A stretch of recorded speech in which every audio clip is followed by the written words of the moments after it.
Life is often so busy, taking us here, there, seemingly everywhere. When you aren't able to make it to church, we hope you are fed and nourished by listening to the preaching of God's Word wherever you are at the moment. In the meantime, take care, and God bless. So I have 3 thoughts before I have 3 points. And so my first thought is the trouble with being in trouble is we often don't know we're in trouble, even though we're in trouble.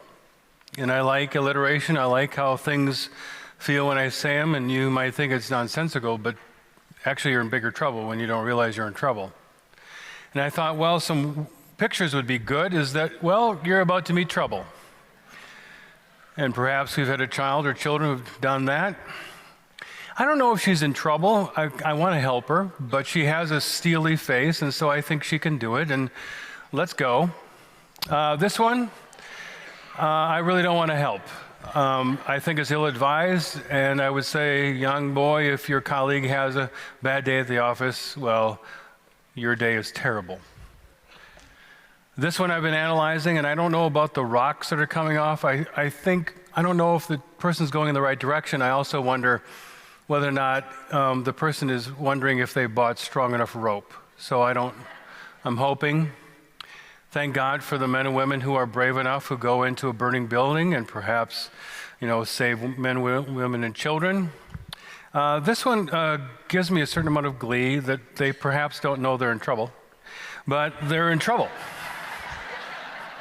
I love the fact that they might have someone called Mr. Love, and it's going to be a precipitous drop, and then they will realize how the rest of the league lives. So, welcome trouble, but also I've been a Vikings fan for 58 years, and we're in trouble too.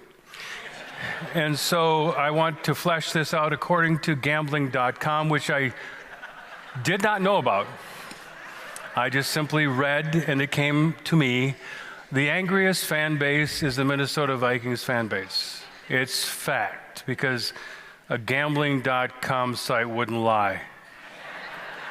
But here's a picture, and that is us. Is that not your face? Is that not your countenance? Look at her. She's thinking, I could have spent that money on Taylor Swift concert tickets. In the backdrop, look at the general malaise. It's like they're going and listening to a sermon. That's point number 1. Point number 2 is thought more and more people seem to be reluctant to ask for help. And the trouble is if you don't ask for help. I think it's a perceived sense of weakness. Parents, we have to be careful when we have little kids and we tell them when to ask for help and when not. We want them to be independent. We want them to find their own answers. You know what?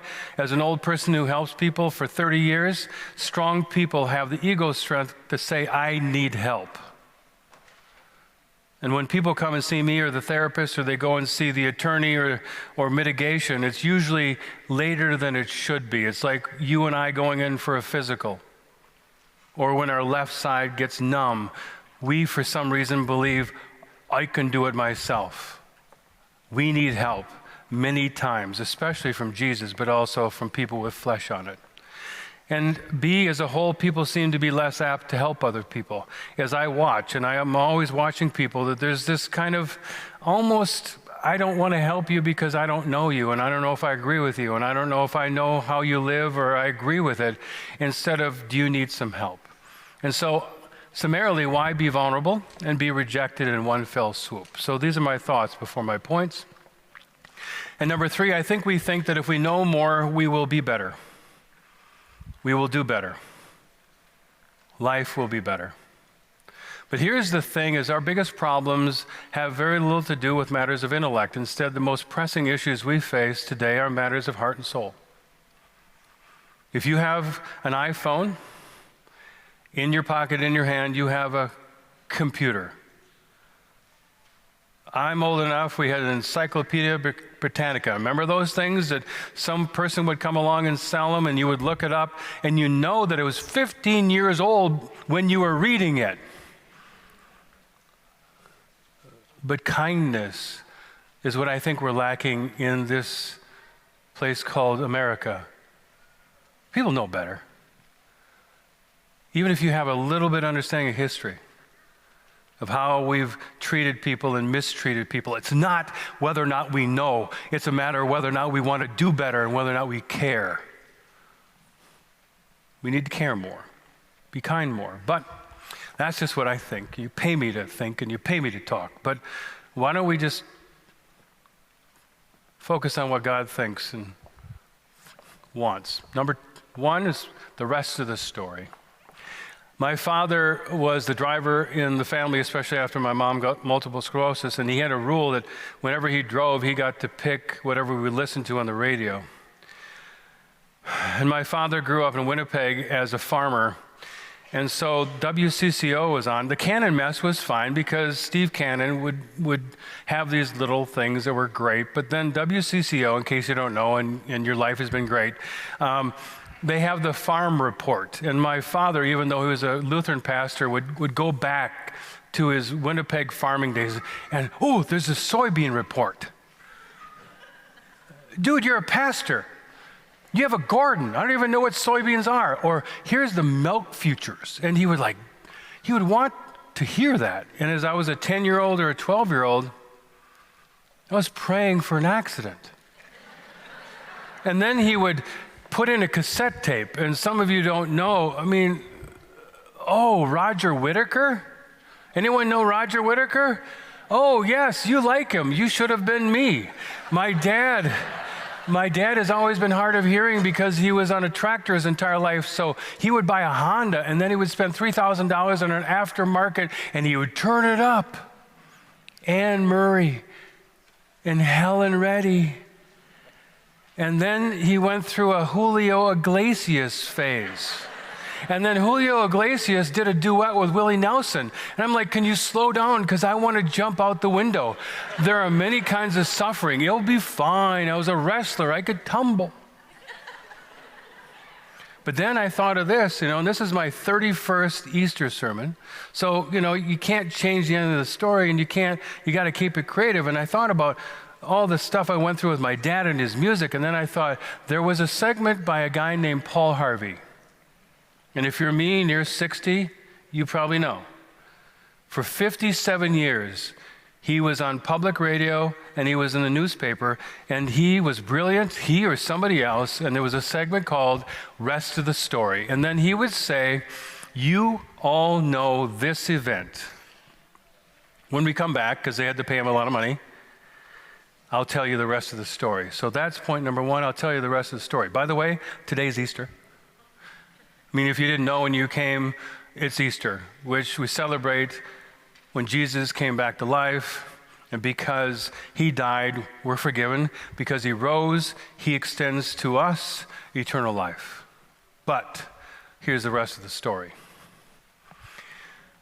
The Garden of Eden. We're going to go through the entire Bible. This is the last service today. I have a bunch of Italians in my household because I married an Italian coming here. I have to set up chairs and entertain, so I'm going to go through the Bible, okay? We're starting at Genesis 3. Actually, I did this the last 3 times I preached. But the Garden of Eden, after creation, they had everything in a place to put it. Rent-free, long before property taxes, insurance, no HOA. How great is that? One rule, don't eat from that one tree. That one over there that looks really, how'd they do? Terrible. They got evicted, and because of it, we die. You're 3 chapters in, and it turns ugly. See, I'm going through the Bible. Cain and Abel, brothers, just 2 of them. They didn't even have to share a room. No matter what, they both made the team. Hockey tryouts. How'd you do? Double A. How about you? Me too. We're awesome. Actually, we're the entire team. In other words, whole world, don't have to share, but Cain was not able to handle his brother, so he killed him. Noah and the ark were in chapter 6. By the 6th chapter, God says, Control, Alt, Delete. I'm going to start over. Floods, everything, animals, one family. After the flood, God frees Israel, gives them and us the Ten Commandments, and speaks to them and us through prophets. No matter what God tried, the children of God messed it up. So God sent Jesus, God in the flesh. Surely the people of God get it right. Because if you know, and there was an oral tradition, if you know, right? If you're smart enough, did you see what happened to them? Maybe we should do better, right? Jesus performs miracles. He cares for the poor. He champions those who are forgotten or marginalized by current political and religious leaders. How in the world could they mess this up? Well, very well, actually. So why didn't God save and restore humankind right from the very beginning? You're about to get smarter. St. Thomas Aquinas, my Catholic brother, I looked at Martin Luther, but nothing really fit with my sermon, so I just decided to get ecumenical. And this is a great Catholic thinker. Since the work of the Incarnation, parenthetical Jesus, is principally ordained to the restoration of the human race by blotting out sin, it is manifest that it was not fitting for God to become incarnate at the beginning of the human race before sin. For medicine is given only to the sick. Aquinas continues, love does not delay to aid a friend, yet with a care for the right timing and for personal conditions. If a doctor were to give medicine to one who was ill at the very beginning of the sickness, it would be of less value, or could even do more harm than good. So also does the Lord not immediately provide the Incarnation as a remedy, lest it be spurned out of pride before humans recognize their own weakness. You picking up what I'm laying now? God just didn't make this up. The entire Bible from beginning to end is a love story where God tries and says, here you go, give it a shot, and we break it. And God says, I'll put it back together again and give it another shot.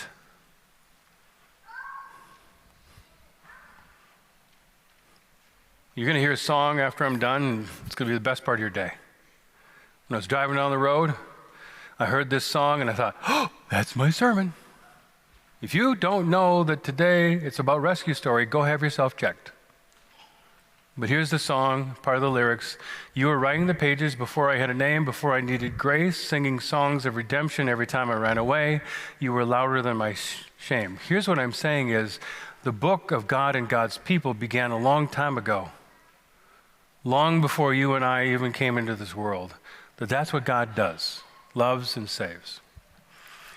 Point number 2, not a one-time thing. This is my favorite. I have a couple favorite verses. Obviously John 3:16, be still and know that I am God, be still and know that I am God. This one I love because it to me tells what I can expect in Jesus. Do you read about what's happening in the country, or you want to watch the news? If you're having a good day, I suggest maybe watch a rerun of a sitcom. And then the people upon whom we rely, different sermon. Jesus Christ is the same yesterday, today, and forever. What I'm simply saying, it's not a one-time thing, that Jesus went, ta-da, and then said, I'm going to be in Bermuda. If you need my help, come and get me. Now, how many people here, and it's weird, it's different service and different people. How many here have not seen this movie? Please raise your hand. Okay, it seems to be this kind of side thing. Okay, if you don't want to hear what I say, you'll never hear me say this again, okay? If you don't want to hear about this movie, you can plug your ears, because I don't want to ruin it. But I don't know why haven't you watched this movie? It's so great. In fact, I am not kidding. I have seen this probably in total entirety 40 times. My 3 children will come through and my wife will say, did you experience a blow to the head?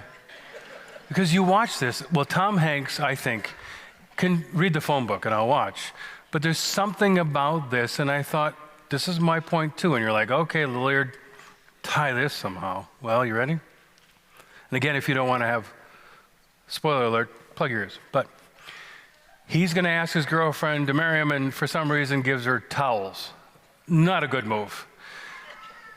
So he goes on an airplane and becomes a castaway. Okay, you with me? Okay. But the only reason he stays alive is because he has a little picture and he wants to get back and be with the love of his life.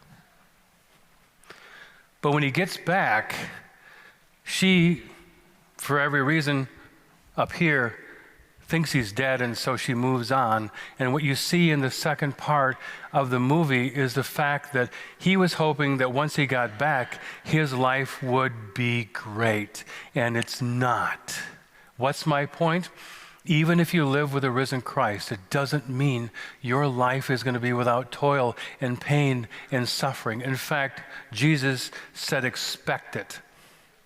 When Jesus said from the cross, my God, why have you forsaken me?" People think he lapsed in faith. No, he trusted in God. That's why he can say, "Why did you forsake me?" The same stuff that happens to someone who doesn't believe happens to us. Then we wonder, why does that happen to us? Because is that how you take care of your team? Is that how you treat your fan base? Well, that's about as good as a football team that I admire. And then Jesus says, you know what? Take up your cross and follow me. You know what? Blessed are the poor. And if someone slaps you, turn the other side, and you love your enemies. You're like, life's hard enough.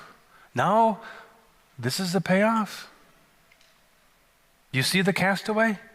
And at the end, he takes that package, and I wanted him to fall in love. And then he goes to those crossroads, and then they end the movie. You're like, come on. That's our life. This way, that way, this way, and sometimes we're just on a roundabout.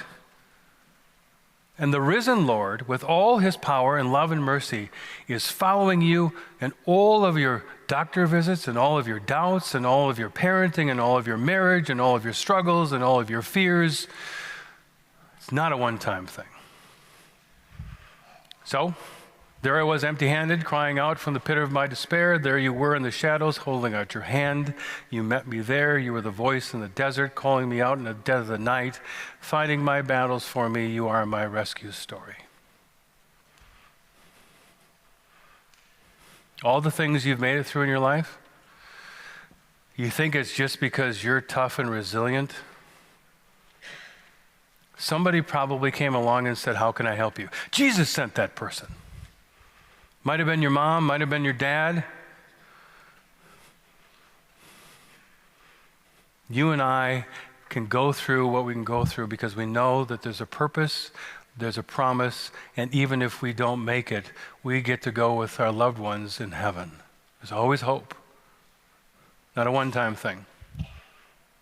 Point number 3, we're almost done. Those of you who are old like me, this is a Stanley thermos. And you had one of these and you pour it full of coffee. My dad would go and he'd pour bad Folgers coffee in there and he'd go over to his study at the church and he would stay there until it got cold or it was empty and he came home. And then what happened?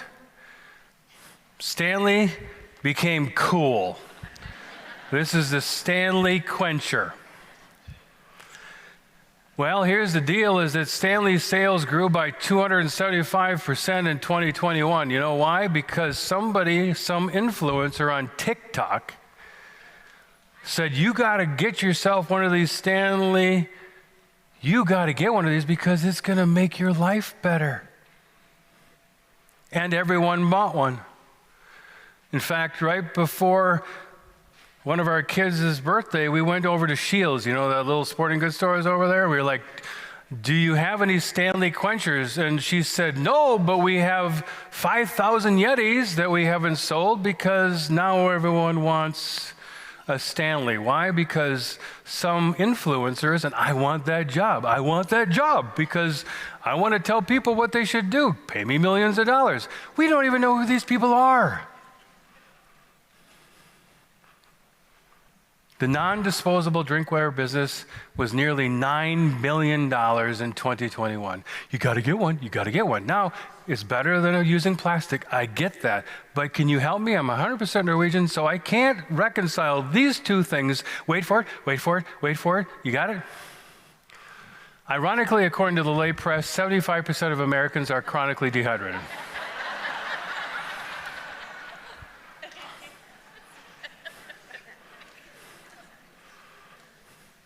I don't know if this is live streamed. Give me a thumbs up. Is it or not? It is. Okay, then I won't say that. But there's a certain person in my life that sees something on TikTok, and maybe this person says, we got to go to the dollar store because everyone needs it. And so we go to $5 stores, and every single one is sold out. Why? Because we waited 2 hours to go after we saw a TikTok. We are influenced by people. But we're dehydrated because if you have a water vessel and you put water in it, and if you don't put it down your throat, then you're not hydrated. If you believe in Jesus, but you don't try earnestly to live out your faith in daily life, then you are a vessel that's full of liquid but not utilized. If you and I belong to a health club, but we never go work out, we are a water bottle that we don't drink from.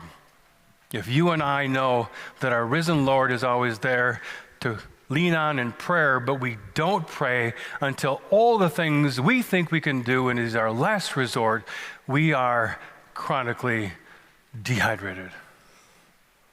You follow? And it ends up on TikTok, and then everyone has to have it. You know what? I think we're chronically dehydrated, but you know what we need more than water? We need Jesus. And the older this guy gets, and the last landing strip that I have, the more that I think at times, especially Lutherans, we're reticent to talk about our faith. My father told me that faith is personal, but not private. You understand the difference? It's personal, not private. Everyone in this congregation, all 7,000 people told me, have you seen Top Gun? Have you seen the new movie? And I'm like, I have to see it. Or if I go to a restaurant, you say, you gotta go. Or this destination spot. How often do you and I tell people that Jesus is my rescue story? And since I just have to go home and set up chairs, I got one more thing I want to say. I'll give you the Cliff Note edition, which got me through Augsburg University. When we say we are people of faith and we testify, we don't judge. We don't talk about their behavior. We don't tell them they're doing something wrong. We don't say, Jesus is coming back and boy, he's ticked, and actually he's going to visit you. It's not about how they live, what they do, the choices they make, who they love. It's none of that. We're in sales, not management. When I bury someone, I listen to the loved ones. I don't make any judgments. And I don't want someone making judgments about me. Do you want someone making judgments of you? And you and I get some things right, but it's amazing if you're married, you know that your spouse gets a number of things right, but they get a number of things wrong. Which one do you want to focus on? There are enough Christians that don't encapsulate what I think the kernel of Lutheranism is that Jesus died for you and you don't have to do anything. You don't have to live a certain way. You don't have to believe, because what I've told you, and I'll keep you here until I convince you, because I have work to do at home. The entire Bible is one narrative with a different context and different people, places, and things. We are told we can't follow. God forgives us, redeems us, and says, go and try again. There I was, there you were, you never gave up on me, you never gave up on me, you never gave up on me. I'm on to this 3 thing, this is my testimony. You are my rescue story. So, now you know the rest of the story. Now you know the risen Lord is always with you, and now you know what you're called to say. You got to get yourself one of those Stanleys, if that's what you believe in. Got to really see Top Gun. That restaurant down there is really good. Oh, and one more thing. Jesus is my rescue story. This old dude redeems me, gives me wonderful things in life. And even sometimes when I get off track, Jesus says, okay, let me rescue you. In the meantime, enjoy the gift of the resurrection. And if nothing else, just be kind. Be as kind as Jesus is kind to you. Which is why we can say, Happy Easter. Happy Easter. You are my rescue story. Number 2.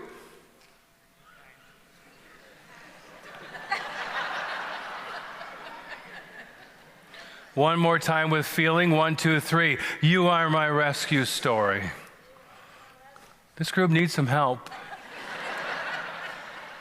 And Jesus will help you. Amen. We hope you found this week's message helpful as you think about how you will live out your faith each day. If you would like to support the ministries at St. Andrew Lutheran Church, you can do so by having your credit card information available and then texting a gift to 952-260-9007. Thank you, and God bless.